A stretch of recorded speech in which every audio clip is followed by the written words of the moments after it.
भारत का संविधान दुनिया का सबसे बड़ा संविधान है। हमारे विद्वान संविधान निर्माताओं ने कोशिश की कि कोई भी बात भविष्य में व्याख्या या विश्लेषण के लिए ना छोड़ी जाए। देश चलाने में स्पष्टता के लिए जिन बातों की जरूरत थी उन सबको संविधान में जगह दी। नतीजा दुनिया का सबसे बड़ा संविधान।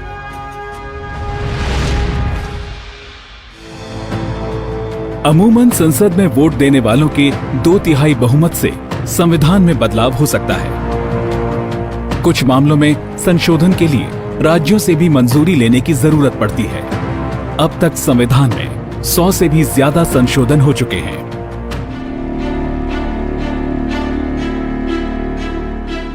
ब्रिटेन में पूरी तरह से केंद्रीय शासन है। वहां देश के सभी हिस्सों में केंद्र के प्रतिनिधि ही काम करते हैं, जबकि अमेरिका में संघीय ढांचा है।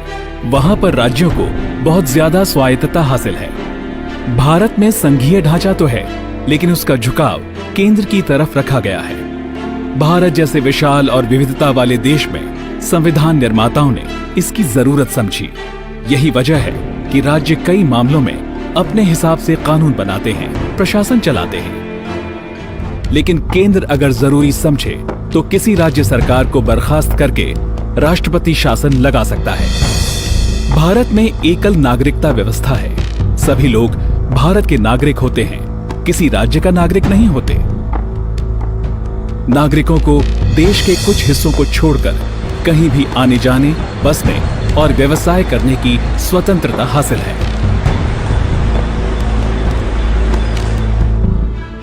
भारतीय संविधान की एक और विशेषता है वयस्क मताधिकार। 18 साल या उससे अधिक उम्र के हर नागरिक को मतदान के जरिए अपना प्रतिनिधि चुनने का अधिकार है। यहां धर्म, जाति, भाषा, प्रांत, लिंग आदि के भेदभाव के बिना हर नागरिक को वोट की शक्ति दी गई है। सबके वोट का महत्व एक बराबर है। ब्रिटेन में भी पार्लियामेंट्री सिस्टम है, लेकिन वहां की हेड क्वीन है। क्वीन की जगह पर हमारे देश में राष्ट्रपति का पद माना गया है। भारत में राजशाही नहीं है।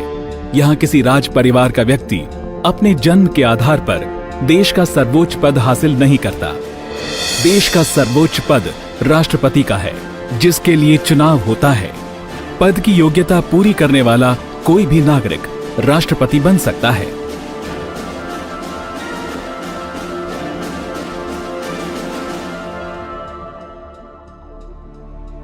संसद और न्यायपालिका के बीच काम का बंटवारा भारतीय संवैधानिक व्यवस्था का एक बहुत अहम हिस्सा है। कई देशों में संसद की शक्ति अपार होती है। न्यायपालिका भी उस पर नियंत्रण नहीं लगा सकती, लेकिन भारत में ऐसा नहीं है। संसद को कानून बनाने का अधिकार दिया गया है, पर हर कानून की समीक्षा न्यायपालिका कर सकती है। अगर कानून संविधान के दायरे से बाहर है तो उसे निरस्त भी कर सकती है। स्वतंत्र और स्वायत्त न्यायपालिका भारतीय संविधान की एक बड़ी विशेषता है। संविधान के निर्माताओं ने इस बात को सुनिश्चित किया कि न्यायपालिका बिना किसी बाहरी दखल के अपना काम कर सके। संविधान निर्माता जैसा भारत चाहते थे, उसी के मुताबिक उन्होंने संविधान बनाया। पूरा संविधान जिन विचारों पर आधारित है, उसका परिचय देती है संविधान की प्रस्तावना। हम भारत के लोग भारत को एक संपूर्ण प्रभुत्व संपन्न, समाजवादी, पंथ निरपेक्ष, लोकतंत्रात्मक गणराज्य बनाने के लिए तथा उसके समस्त नागरिकों को सामाजिक, आर्थिक और राजनैतिक न्याय, विचार, अभिव्यक्ति, विश्वास, धर्म और उपासना की स्वतंत्रता, प्रतिष्ठा और अवसर की समता प्राप्त कराने के लिए तथा उन सब में व्यक्ति की गरिमा और राष्ट्र की एकता और अखंडता सुनिश्चित कराने वाली बंधुता बढ़ाने के लिए दृढ़ संकल्प होकर अपनी संविधान सभा में आज तारीख 26 नवंबर 1949 ईस्वी को एतद द्वारा इस संविधान को अंगीकृत, अधिनियमित और आत्मार्पित करते हैं। इस प्रस्तावना का एक एक शब्द भारत का परिचय देता है। सबसे पहले लिखा है संपूर्ण प्रभुत्व संपन्न, समाजवादी, पंथ निरपेक्ष, लोकतंत्रात्मक गणराज्य। मतलब ऐसा देश जो किसी के अधीन नहीं है, जो पूरे समाज के कल्याण के लिए काम करता है, जहां शासन हर धर्म को समान दृष्टि से देखता है, जहां लोकतंत्र है, लोग खुद अपने प्रतिनिधि चुनते हैं। आगे सभी नागरिकों को सामाजिक, आर्थिक और राजनीतिक न्याय देने का जिक्र है। साफ है कि भारत में हर नागरिक को सामाजिक, आर्थिक और राजनीतिक तौर पर एक जैसा अवसर देना, विषमताओं को दूर करना भारत की शासन व्यवस्था का आदर्श माना गया है। इसके बाद नागरिकों को विचार, अभिव्यक्ति, विश्वास, धर्म और उपासना की स्वतंत्रता, प्रतिष्ठा और अवसर की समता दिलाने और व्यक्ति की गरिमा, राष्ट्र की एकता और अखंडता को सुनिश्चित कराने वाली बंधुता बढ़ाने की बात कही गई है। एक एक शब्द बहुत महत्वपूर्ण है। इसके मुताबिक भारत के सभी नागरिकों को अपनी बात कहने, अपना धर्म मानने की आजादी है, सबका सम्मान है और सबको बराबरी का दर्जा हासिल है। शासन के साथ नागरिकों का भी उद्देश्य होगा कि वो देश की एकता और अखंडता को बढ़ावा देने के लिए आपस में मेल मिलाप और भाईचारा रखें। इस प्रस्तावना को सभी मौजूदा और भावी नागरिकों की तरफ से संविधान सभा ने 26 नवंबर 1949 को स्वीकार किया। मौलिक अधिकारों में सबसे पहले आता है समानता का अधिकार। अनुच्छेद 14 से लेकर 18 तक इस अधिकार का जिक्र है। अनुच्छेद 14 है right to equality before law and equal protection of law. इसके मुताबिक हर व्यक्ति कानून की नजर में बराबर है, किसी को विशेष दर्जा हासिल नहीं है, सबको कानून का एक समान संरक्षण हासिल है।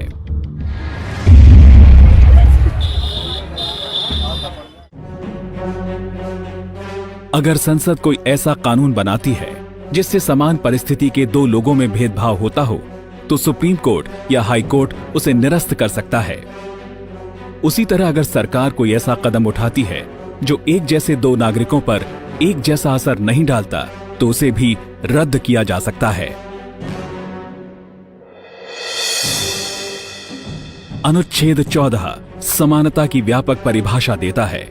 इस तरह की समानता भारत में रह रहे हर व्यक्ति को हासिल है, चाहे वो भारत का नागरिक हो या नहीं।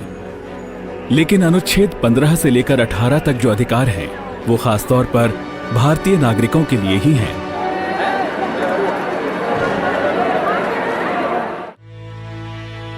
अनुच्छेद 15 के मुताबिक भारत में किसी भी व्यक्ति के साथ सिर्फ उसके धर्म, भाषा, जाति या लिंग के आधार पर भेदभाव नहीं हो सकता। मतलब हर नागरिक को एक समान अवसर मिलेगा। किसी के साथ भी सिर्फ इस वजह से भेदभाव नहीं किया जाएगा कि वो किसी खास धर्म, जाति, भाषा, क्षेत्र या लिंग का है।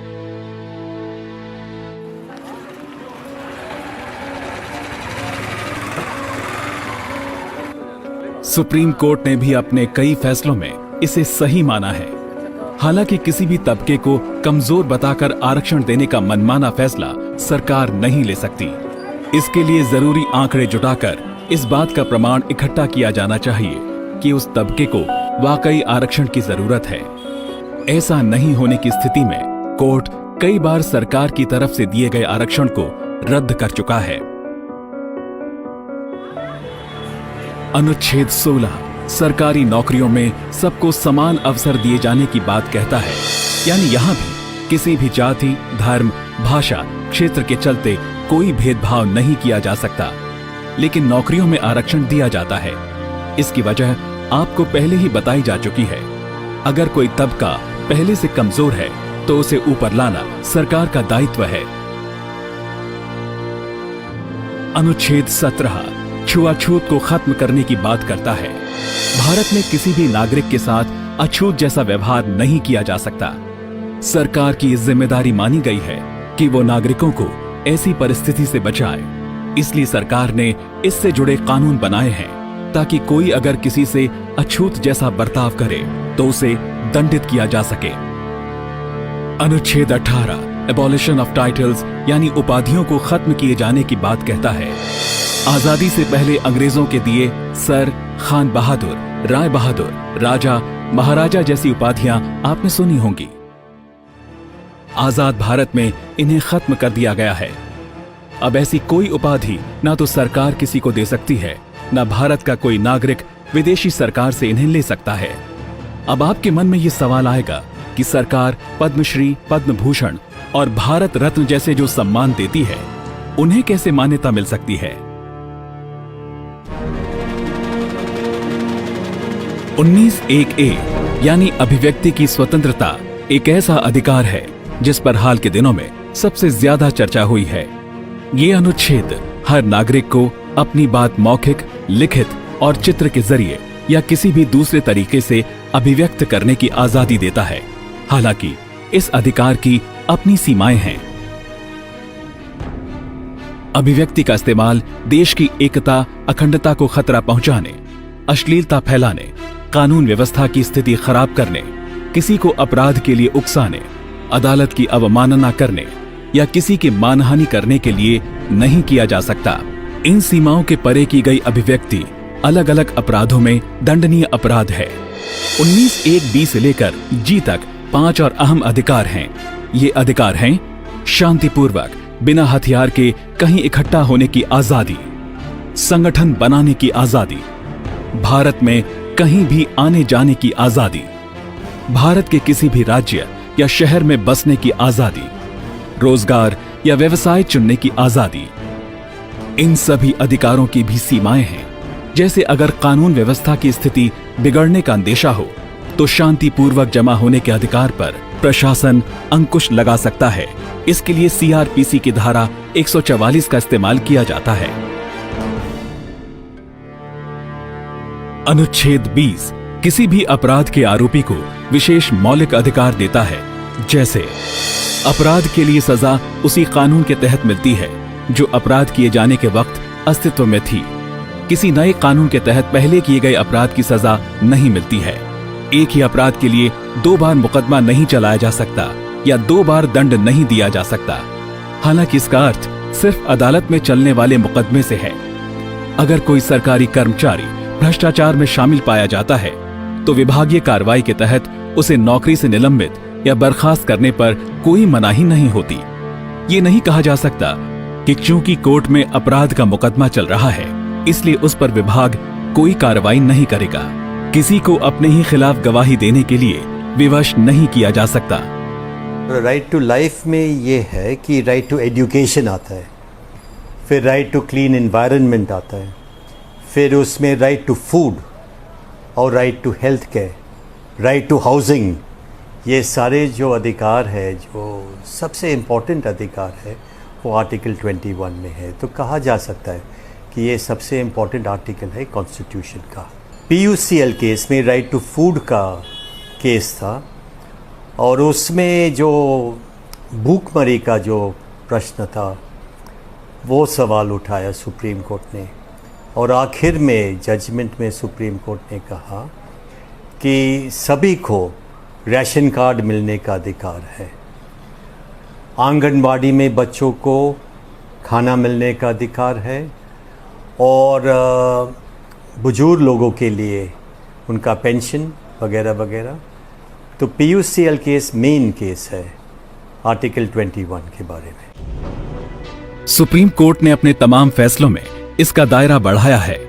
1978 में मेनका गांधी बनाम भारत सरकार मामले में कोर्ट ने कहा कि जीवन के अधिकार का अर्थ सम्मान से जीना है। प्रेम शंकर बनाम दिल्ली मामले में कोर्ट ने किसी आरोप में गिरफ्तार व्यक्ति को हथकड़ी पहनाने पर रोक लगाई। हाल ही में दिए कोर्ट ने निजता यानी प्राइवेसी को भी मौलिक अधिकार करार दिया है। उसे भी सम्मान के साथ जीवन जीने का हिस्सा बताया गया है।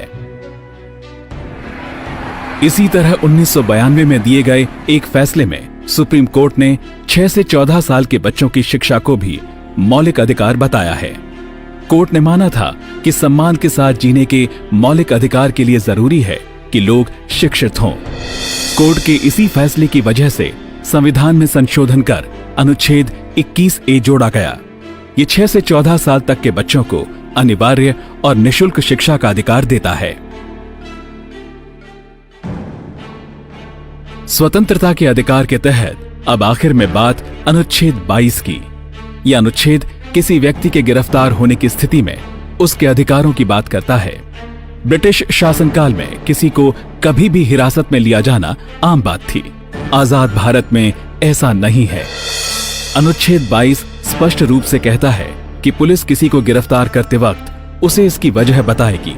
गिरफ्तारी के दौरान उसे कानूनी मदद लेने अपने वकील से मिलने से नहीं रोका जाएगा।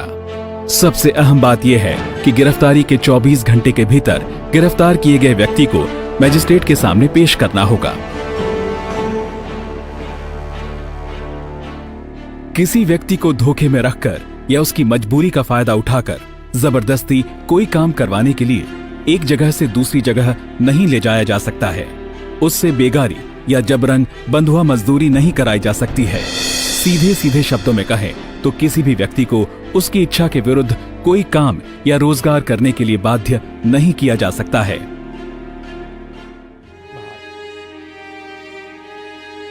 संविधान में किसी से जबरन काम लेने पर रोक है, लेकिन राष्ट्रहित या समाज हित के लिए कुछ सेवाओं को अनिवार्य करने का अधिकार सरकार के पास है।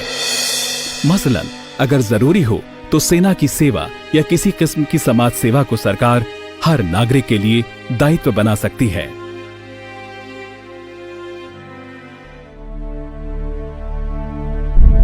संविधान के अनुच्छेद 25 में धार्मिक स्वतंत्रता के अधिकार का जिक्र है। इसके तहत हर नागरिक को अपनी अंतरात्मा के मुताबिक धर्म को मानने, उसकी परंपराओं का पालन करने और उसका प्रचार करने का अधिकार दिया गया है। अगर कोई नागरिक चाहे तो वो धर्म को ना मानने या नास्तिक बने रहने के लिए भी स्वतंत्र है। धर्म के पालन के अधिकार की भी सीमाएं हैं। धर्म से जुड़ी परंपराओं का पालन करते वक्त ये जरूर देखा जाएगा कि वो स्वास्थ्य, नैतिकता, कानून व्यवस्था या किसी दूसरे नागरिक के मौलिक अधिकार के खिलाफ न हो। साफ है कि धर्म का पालन करने का अधिकार भी कुछ सीमाओं में बंधा है। इस तरह के मामलों में कोर्ट सबसे पहले इस बात को देखता है कि जिस परंपरा की बात की जा रही है क्या वो धर्म का अनिवार्य हिस्सा है। एक साथ 3 तलाक को चुनौती देने वाली याचिकाओं पर सुनवाई के दौरान भी कोर्ट ने सबसे पहले इसी बात को देखा था। इसके बाद कोर्ट ये देखता है कि जिस परंपरा को चुनौती दी गई है वो स्वास्थ्य, नैतिकता, कानून व्यवस्था जैसी चीजों के खिलाफ तो नहीं है। अनुच्छेद 26 धर्म के पालन से जुड़ी व्यवस्था का अधिकार लोगों को देता है। धर्म से जुड़ी गतिविधि चलाने के लिए संस्था बनाना, धार्मिक स्थल का निर्माण, उसकी व्यवस्था करने के लिए नियम कायदे बनाना, ये सब कुछ इसके तहत आता है। हालांकि इस अधिकार की भी सीमाएं हैं। इसका पालन इस तरीके से नहीं किया जा सकता जिससे दूसरों के मौलिक या कानूनी अधिकारों का हनन होता हो।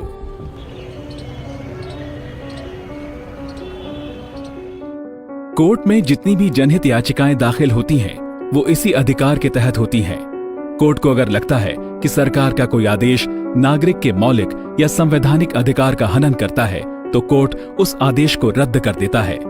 उसी तरह से अगर कोई कानून नागरिकों के मौलिक अधिकार का उल्लंघन करने वाला हो, तो कोर्ट उसे निरस्त कर सकता है।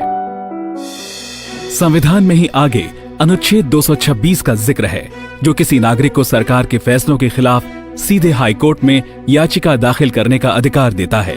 हालांकि अनुच्छेद 226 को मौलिक अधिकार का दर्जा नहीं है, लेकिन सुप्रीम कोर्ट अपने कई फैसलों में ये व्यवस्था दे चुका है कि जिस बात का समाधान हाई कोर्ट के स्तर पर हो सकता है, उसके लिए सीधे सुप्रीम कोर्ट में याचिका दाखिल करने की जरूरत नहीं है। इस तरह अनुच्छेद 226 भी राइट टू कॉन्स्टिट्यूशनल रेमेडी यानी संवैधानिक समाधान के मौलिक अधिकार का ही विस्तार है। अनुच्छेद 39 में सरकारों से यह अपेक्षा जताई गई है कि वो अपनी नीतियां इस तरह से बनाएंगे कि पुरुष और स्त्रियों सबको जीवन यापन के उपयुक्त साधन मिल सकें। प्राकृतिक संसाधनों का वितरण इस तरीके से किया जाएगा जिससे सबको लाभ मिल सके। बच्चों को विकसित होने के लिए स्वास्थ्यवर्धक माहौल देने के लिए नीति बनाई जाएगी। किसी को भी अपनी आयु या शारीरिक क्षमता से परे जाकर मजबूरी में काम न करना पड़े, इसका ध्यान भी सरकार रखेगी। 39A में गरीबों को मुफ्त कानूनी सहायता दिए जाने की बात कही गई है। इसी का पालन करते हुए हर जिले में लोगों को मुफ्त कानूनी मदद देने के लिए लीगल सर्विस अथॉरिटी का गठन किया गया है। अनुच्छेद 40 में पंचायती राज से जुड़ी संस्थाओं को मजबूत करने की बात कही गई है, जबकि 41 में सरकार का ये फर्ज माना गया है कि वो अपने पास उपलब्ध संसाधनों के जरिए लोगों को रोजगार और शिक्षा उपलब्ध कराने की कोशिश करेगी। बेरोजगार, वृद्ध, शारीरिक रूप से अक्षम या बीमार लोगों को सहायता पहुंचाई जाएगी। अनुच्छेद 42 और 43 में सरकार का दायित्व माना गया है कि वो लोगों को जिंदगी चलाने लायक आमदनी, मानवीय हालात में काम करने की सुविधा जैसी बातें उपलब्ध कराएगी। महिलाओं को मातृत्व अवकाश मिलेगा। लोगों का जीवन स्तर इस तरह बनाने की कोशिश की जाएगी कि वो जीवन का आनंद ले सकें, सामाजिक और सांस्कृतिक कार्यक्रमों में शामिल हो सकें। अनुच्छेद 45 शुरू में 6 से 14 साल तक के बच्चों की निःशुल्क शिक्षा की नीति बनाए जाने की बात करता था। अब इसे अनुच्छेद 21A के तहत शिक्षा के मौलिक अधिकार का दर्जा मिल गया है। ऐसे में अनुच्छेद 45 में संशोधन करके ये लिखा गया है कि सरकार 6 साल से कम उम्र के बच्चों के स्वास्थ्य और विकास पर विशेष ध्यान देगी।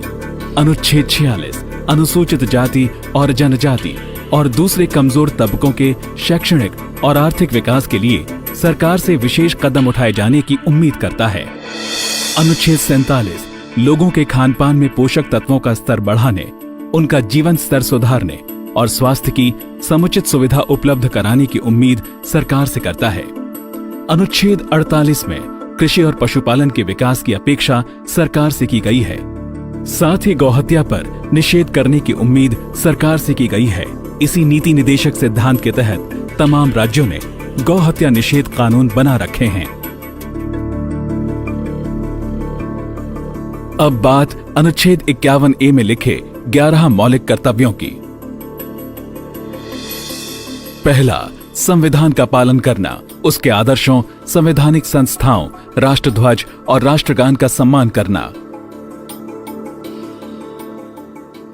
ये हर नागरिक के लिए पहला और सबसे बड़ा दायित्व माना गया है। इसे जोड़ते वक्त यही भावना थी कि जिस संविधान से ये पूरा देश संचालित हो रहा है, उसके प्रति नागरिक के मन में सम्मान हो। वो भारत की संवैधानिक संस्थाओं, देश के झंडे और राष्ट्रगान का हमेशा सम्मान करे।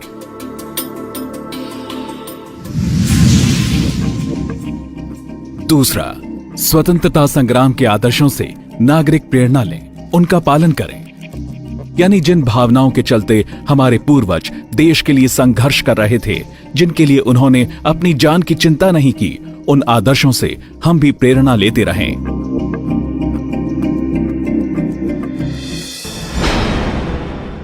तीसरा, भारत की एकता, अखंडता और संप्रभुता की रक्षा। हर नागरिक ऐसा कुछ भी ना करे जिससे देश की एकता या अखंडता को असर पड़ता हो। नागरिक अपनी व्यक्तिगत क्षमता के मुताबिक भी देश की संप्रभुता और अखंडता को बरकरार रखने का प्रयास करें। चौथा, देश की रक्षा करना। जरूरत पड़ने पर जब कहा जाए तब राष्ट्रीय सेवा के लिए खुद को समर्पित करना। हर नागरिक का दायित्व है कि आपात स्थिति में या युद्ध की स्थिति में देश की सेवा से पीछे ना हटे। इस दौरान उसे जो भूमिका दी जाए उसका पालन करे। पांचवां, भारत के सभी नागरिकों में भाईचारा और सौहार्द को बढ़ावा देना। धर्म, क्षेत्र, भाषा जैसी बातों से परे हर नागरिक को अपना साथी समझना और उससे अच्छा बर्ताव करना। महिलाओं के लिए अपमानजनक या भेदभाव करने वाली कुप्रथा का त्याग करना। छठा, भारत की महान संस्कृति और साझा विरासत को सम्मान की नजर से देखना, उसके संरक्षण का प्रयास करना। सातवां, प्रकृति की रक्षा। जंगल, तालाब, नदियों और वन जीवन के लिए आदर का भाव रखना, उन्हें बचाने की कोशिश करना, सभी जीवों के प्रति दया का भाव रखना। आठवां, जीवन में वैज्ञानिक नजरिया अपनाना, सामाजिक सुधारों के प्रति सकारात्मक रहना। यानी हर नागरिक से यह उम्मीद की गई है कि वो अंधविश्वास से दूर रहेगा, समाज के हर व्यक्ति के जीवन में सुधार के प्रयास का समर्थन करेगा। नवां, सार्वजनिक संपत्ति को नुकसान न पहुंचाना, हिंसा से दूर रहना। 10वां, जिस क्षेत्र में काम कर रहे हों वहां बेहतरीन प्रदर्शन की कोशिश करना, ताकि व्यक्तिगत तरक्की के साथ समाज और राष्ट्र को भी प्रगति के रास्ते पर बढ़ाया जा सके। 11वां, माता पिता या अभिभावक 14 साल तक के बच्चों को शिक्षा का अवसर दें, उन्हें पढ़ाई लिखाई से वंचित न रखें।